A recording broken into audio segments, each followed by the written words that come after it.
kelas 12/6. Pada kesempatan kali ini saya akan mewawancarai salah satu seorang guru. Saya akan silakan perkenalkan nama Anda. Hai, nama saya Rina. Saya guru di beberapa sekolah pernah, tapi sekarang saya sudah mengabdi untuk anak-anak yang terabaikan, anak-anak jalanan dan pemulung. Oke. Saya akan menanyai 4 pertanyaan. Yaitu yang pertama, menurut Anda apakah pasal-pasal Undang-Undang Dasar 1945 masih dianggap sesuai dengan perkembangan zaman? Ya, masih eh, karena em, karena itu adalah hukum. Jadi undang-undang yang sudah ditetapkan pemerintah dari awal itu mengandung hukum, dan kalaupun mau diperbarui ya mungkin akan ditambah kalau ini, tetapi kalau uh, mau dilenyapkan nggak bisa karena itu memang adalah hukum. Oke. Lalu yang pertanyaan kedua saya itu, menurut Anda apa pasal-pasal yang paling sering dilanggar atau disalahgunakan di zaman sekarang? Pasal-pasal yang biasanya salah gunakan biasanya sih tentang kebebasan berpendapat di pasal 28. Banyak yang pakai kebebasan ini untuk menyebarkan hoax. Ya, ini salah satunya penyebaran fitnah atau penyebaran informasi palsu, itu kebohongan semua. Jadi ya anak-anak muda sekarang harus diajar itulah karakter kejujuran. Lalu menurut Anda apakah penyebaran hoaks dan ujaran kebencian di media sosial termasuk ke dalam pelanggaran UUD 1945 dan mengapa seperti itu? Ya, of course. Ho, uh, karena kebohongan. Uh, apakah kita mau menerima kebohongan? Itu saja. Jadi mengapa? Karena mengandung kebohongan di dalamnya, belum tentu benar. Itu. Jadi ya harus uh, kasih informasi yang real. Itu bukan hoax. Lalu menurut Anda apakah ini termasuk dalam UUD 1945? Wah, of course ya. Harus masuk karena ini konsekuensi dan ada hukumannya yang harus diterima. Lalu menurut Anda cara yang paling efektif untuk mencegah hoax dengan hukum atau pendidikan pada masyarakat, dan apa alasannya? Harus dengan pendidikan lah. Pendidikan mengubah paradigma cara berpikir anak-anak ya, tergantung bagaimana cara mendidik sebenarnya. Jadi bukan masalah besarnya gedung atau sekolah, uh, tapi siapa yang di dalam sekolah itu yang mengajar. Tuh, jadi penting mengajarkan apalagi karakter, itu pembelajaran karakter, utamanya nilai-nilai kejujuran. Itu jadi mereka ya sesuai dengan kebutuhan anak-anak kita sekarang ini, apa yang mereka butuhkan. Kalau sekarang familiar dengan hoax apa dan sebagainya, mereka butuh karakter yang membuat mereka supaya mereka bisa mengenali bahwa ini hampir benar dan benar gitu. Jadi belajar berkata jujur itu. Jadi mereka harus mendapatkan pembelajaran karakter kejujuran di situ, di dalam di mana kejujuran itu ada mengandung 5. Mereka mengakui kesalahan, kedua tidak berpura-pura, ketiga apa hanyalah uh, tidak mencuri, tidak tidak memanipulasi dan sebagainya itu. Jadi penting untuk anak muda sekarang belajar, kalau bisa itu ada, karena pembelajaran karakter ini sangat sangat sangat penting, sangat penting gitu. Jadi itu yang saya sarankan, kalau bisa setiap pembelajaran diselipkan karakter, setiap guru masuk menyelipkan karakter itu, bukan hanya dalam satu hari atau paling tidak 30 menit dalam satu hari. Itu guru mengajarkan karakter itu, jangan ada hari lain enggak, karakter harus menjadi our lifestyle. Mereka harus melebur dalam pembelajaran ini, kalau enggak bahaya. Jadi intelijensi tanpa pelajaran moral sama saja.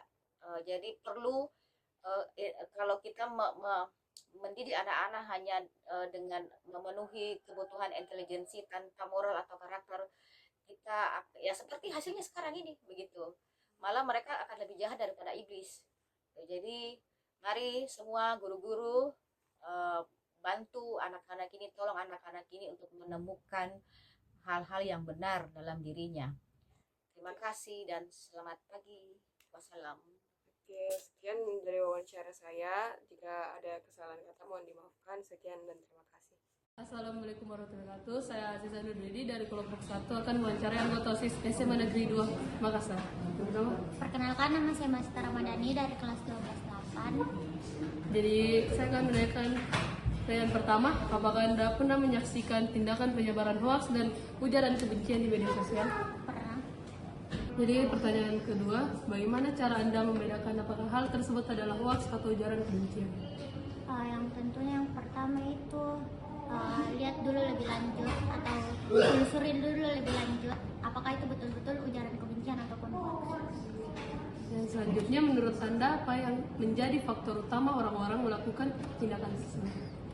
Mungkin faktornya itu karena sirik, iri hati, jadi dia melakukan ujaran kebencian segala macam, lebih ke itu.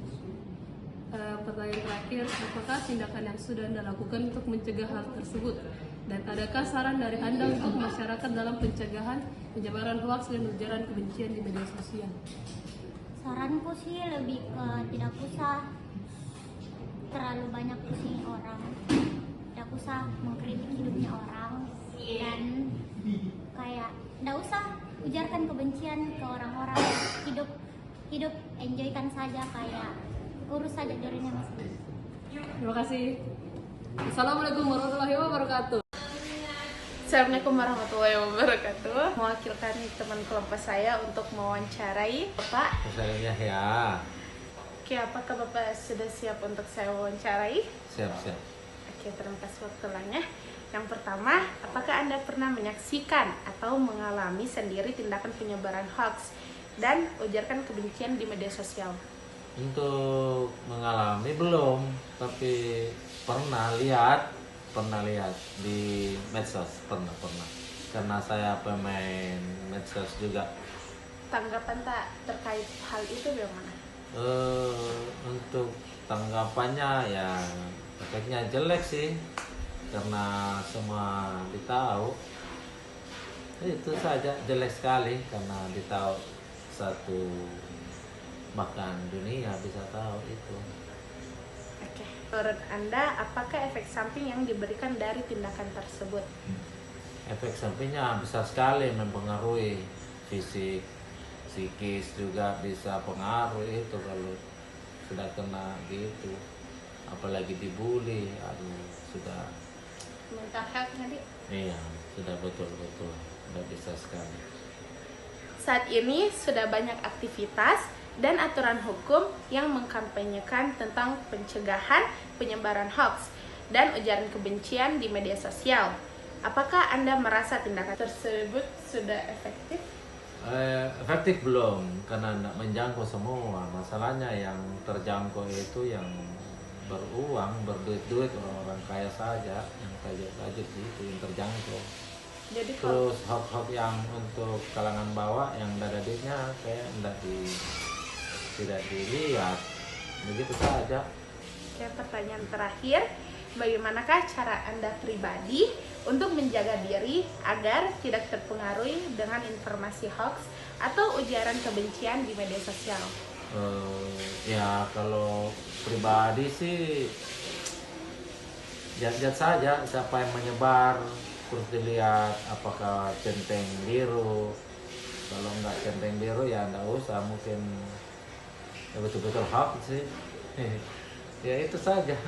Kalau centeng biru nggak mungkin ada hoaxnya karena berbayar. Ya masuk itu, kita pelajari saja yang siapa ini. Supaya kita di hoax kan itu kalau centeng biru yang itu bukan hoax lagi ya betul-betul. Sip, gitu saja. Kalau untuk saya pribadi menghindari hoax, ya matikan saja sosial media.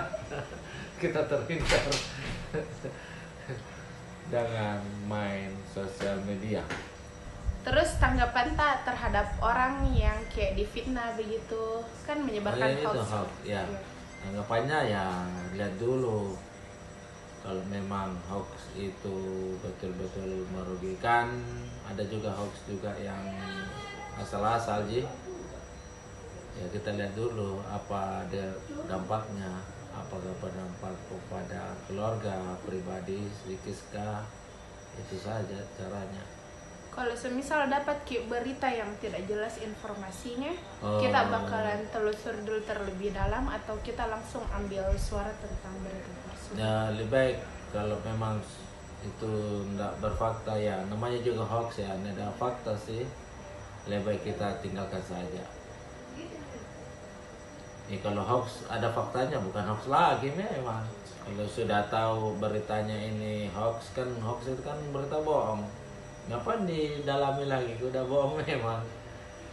Oke, terima kasih waktu Iya, siap. luangnya Bapak Mursalim Iya. Yahya.